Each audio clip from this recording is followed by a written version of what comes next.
جو ہے وہ اپنے منطقی انجام کی جانب بڑھ رہے ہیں، اسی لیے اب یہ گواہ جو ہیں وہ شہباز شریف کے خلاف گواہی دینے کے لیے تیار ہو گئے ہیں، اور کہا یہ جا رہا ہے، چالان کے اندر یہ درج ہے کہ تمام گواہان عدالت کے روبرو ایف آئی اے کے سامنے جو ہے وہ ایف آئی اے کے موقف کی تائید کریں گے، اور ایف آئی اے نے منی لانڈرنگ کے تمام دستاویزاتی ثبوت جو ہیں وہ اب اس چالان کا حصہ بنا دیے ہیں، اور اب یہ بالکل اوپن اینڈ شٹ کیس جو ہے وہ نظر آ رہا ہے۔ اور چالان کے متن میں دوبارہ سے یہ آپ کو بتا دوں کہ واضح کیا گیا ہے، بتایا گیا ہے کہ شہباز شریف اور حمزہ شہباز نے 16 ارب روپے کرپشن کے ذریعے اکٹھے کیے۔ دونوں جو مرکزی ملزم ہیں،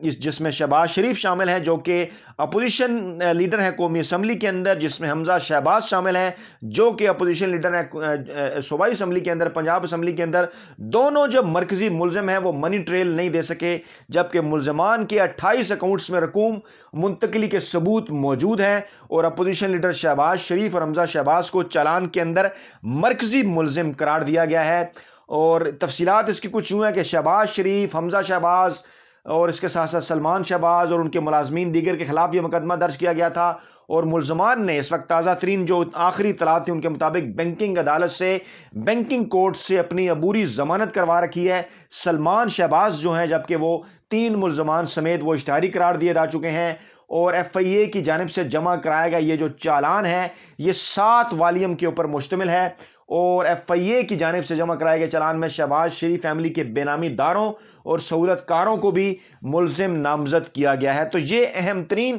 اور بڑی تفصیلات ہیں۔ یہ چالان جو ہے وہ 2 دن پہلے ایف آئی اے کی جانب سے جمع کروایا گیا، اس کے بعد پھر اطلاعات تھیں، یہ خبریں آ رہی تھیں کہ شہباز شریف کی گرفتاری جو ہے وہ جلد عمل میں لائی جا سکتی ہے، اور اب 100 سے زائد گواہان کی فہرست بھی سامنے آ گئی ہے، جن کی گواہی کے بعد اب شہباز شریف اور شریف مافیا کا بچنا جو ہے وہ ناممکن ہو گیا ہے۔ اور جو ماہرین ہیں قانون کے وہ یہ کہہ رہے ہیں کہ شہباز شریف کو لمبی سزا ہو سکتی ہے، جو کہ 15 برس کے آس پاس پر مشتمل ہو سکتی ہے، لمبی جیل انہیں ہوگی، کیونکہ منی لانڈرنگ کا جرم اگر ان کے اوپر یہ ثابت ہو جاتا ہے تو اس کی سزا جو ہے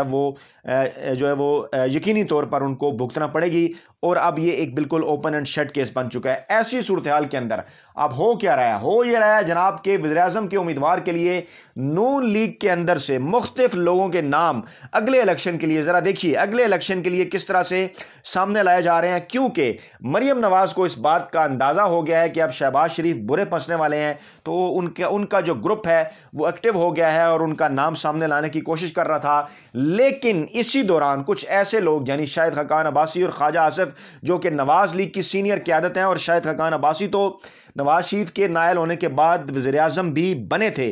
ان کی جانب سے بیان جو ہے وہ سامنے آیا، اور خاقان عباسی نے پہلے یہ بیان دیا، انہوں نے جناب کہا تھا کہ جو شہباز شریف ہیں وہ 2023 کے الیکشن کے اندر نواز لیگ کے وزیر اعظم کے امیدوار ہو سکتے ہیں۔ انہوں نے کہا کہ جو ہے وہ انہیں کوئی سزا نہیں ہونے جا رہی اور وہ رہا ہوں گے،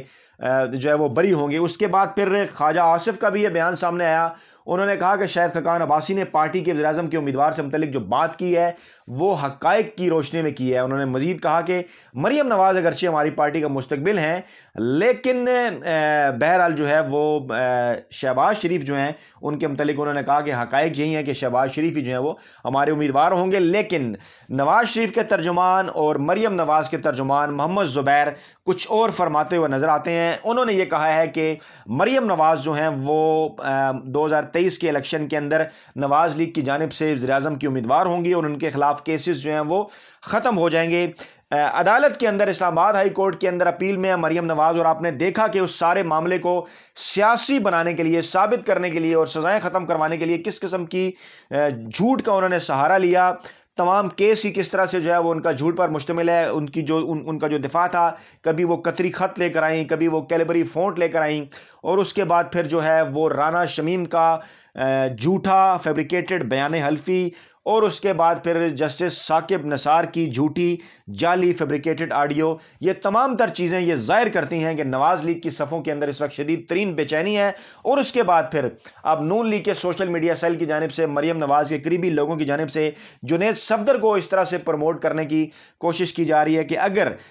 مریم نواز جو ہے وہ شہباز شریف کے مقابلے میں سامنے نہیں آ سکتی، وزیر اعظم کے کینڈیڈیٹ میں شہباز شریف بھی جو ہے وہ اگر اندر چلے جاتے ہیں، تو بجائے یہ کہ نواز لیگ کی سینئر قیادت کے اندر سے کوئی شخص جماعت کو لیڈ کرے، جس میں شاہد خاقان عباسی ہیں، خواجہ آصف ہیں اور کئی لوگ اس کے اوپر بات بھی کرتے نظر آ رہے ہیں۔ اس موقع پر بجائے یہ کہ سینئر قیادت آگے آئے، مریم نواز نے جنید صفدر کو لانچ کروانے کی کوششیں جو ہیں وہ شروع کر دی ہیں اور اپنے ووٹرز کو یہ پیغام دینا شروع کر دیا ہے کہ آپ نے ہمیشہ کے لیے شریف خاندان ہی کا غلام رہنا ہے۔ تو جناب یہ تھی تازہ ترین اور بڑی اپڈیٹس، اپنا بہت خیال رکھیے گا، دعاؤں میں یاد رکھیے گا۔ نئی ویڈیو کے ساتھ جلد آپ کی خدمت میں حاضر ہوں گے۔ اللہ نگہبان۔